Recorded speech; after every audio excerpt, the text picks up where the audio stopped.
Thank you very much, Pyra. We're joined here by Unlimited. You say breaking down the game, but where do we start? Because what a game that was. Unlimited, maybe it's easiest to go to the beginning of the game in your picks. You had the Kalista Leona lane going on, but you ended up versus Lucian Lulu, which was kind of a pain.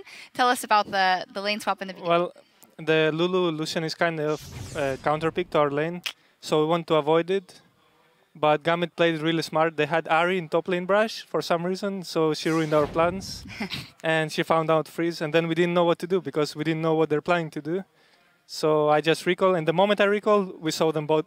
We saw them top lane, so it was too late. Is that where your problems early came from, you think? The fact that you were planning on doing that lane swap and not being up against that lane, and then all kind of went downhill for the early game from there? Yeah, pretty much. The game plan was to lane swap, and everything was based off that. So when we didn't, no one knew what to do. The vision was horrible, and yeah, Joey paid for it. Yeah, talking about Joey paying for it, like you had 2 early game deaths, obviously, like on both Soren and on Youngbuck. Like, there should have been some kind of preparation. Like, why do you guys seem to struggle throughout the early game phases while picking up to mid game and late game and actually outplaying teams through rotations, through team play? Well, it's just more fun. Oh god. Comic relief, we need that after that long game. No, but honestly, there must be something because it is a pattern for you guys that you guys know how to play when it comes down to the wire. It just takes a while to get started in every game. Well, I think it goes back to the plan because we had a solid plan, really good. We would definitely win the game if we followed it. And then the fact that we couldn't lane swap ruined everything. So everyone forgot what they're doing and stopped warding. I don't know, stopped caring about jungler probably. And yeah, one thing led to another. Also, Gambit managed to rack up 4 dragons in that time, which I knew you guys had your eye on. At what point did you realize, well, they're going to try everything to get that 5th dragon? And it kind of seemed like you were baiting them and playing around that. Was that then some kind of a plan? I wouldn't say so. We were just desperate. When we saw 4 dragons, we were like, okay, we can't let them have the next dragon. We are stronger in teamfights, so we just face check everything. Like, if I face check a charm, then Kalista just pulls me out. So we just go in and stop them from taking the dragon, whatever it takes. Yeah, you had a lot of situations where you basically had it coming down to a smite fight. Were you just trusting airwax, or was it just like to actually go for broke? We had Kalista. It's a secret weapon. Yeah. She does around 2k damage to Baron and I guess 1k to Dragon. So we practice smiting at the same time with using Kalista E and securing everything. See, going exactly as planned, Unlimited. There you go. Almost. No, but congratulations for you guys. That is another win on the board for the Copenhagen Wolves. And is it happy for you to see Amazing again? Because you guys were old buddies back in the Copenhagen Wolves. Yeah, it's pretty fun, but I would rather see him as a player in LCS. So I hope he makes it through.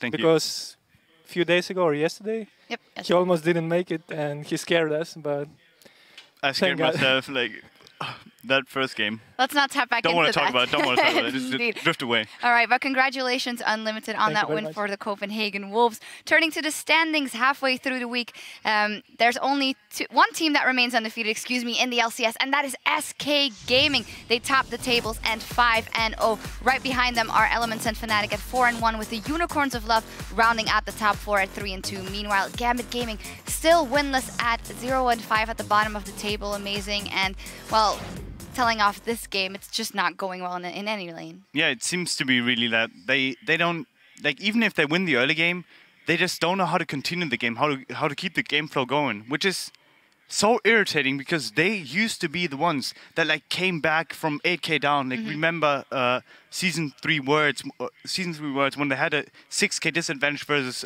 Vulcan and they came back from that.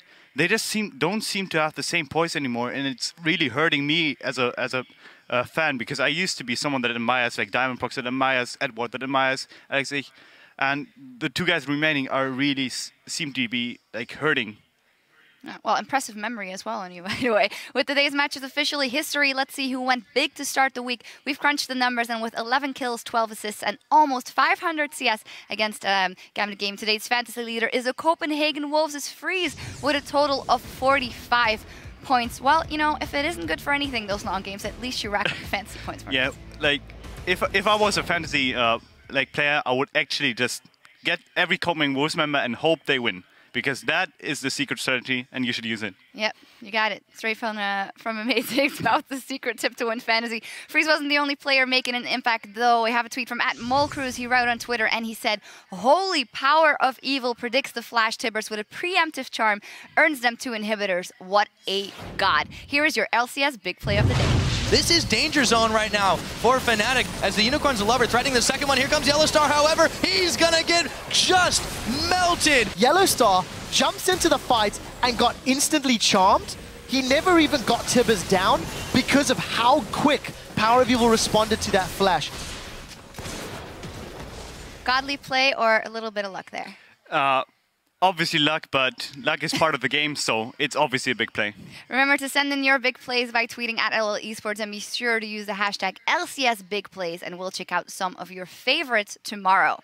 Now, fear not, there's more LCS coming your way tomorrow as well. Our 5 matches kick off with Fnatic versus Giants Gaming, and to close out the day, we have a clash between the heavyweights, Elements and SK Gaming. That all starts tomorrow at 6 p.m. Central European Time. That is 9 a.m. Pacific, and SK versus Elements. I know you're looking forward to that one. It's going to be crazy. You have all the storylines coming in. You have Reckless versus Forgiven, like the 2 best AD carries in Europe. You have Wicked against Freddy. Again, powerhouse of the top lane. Like, everything is coming together on that specific game, and we'll really see who's king in Europe. Yeah, it'll be fantastic. That is all for us for today. From myself, Amazing, and the rest of the broadcast team, thank you very much for tuning in, and we'll see you right back here tomorrow.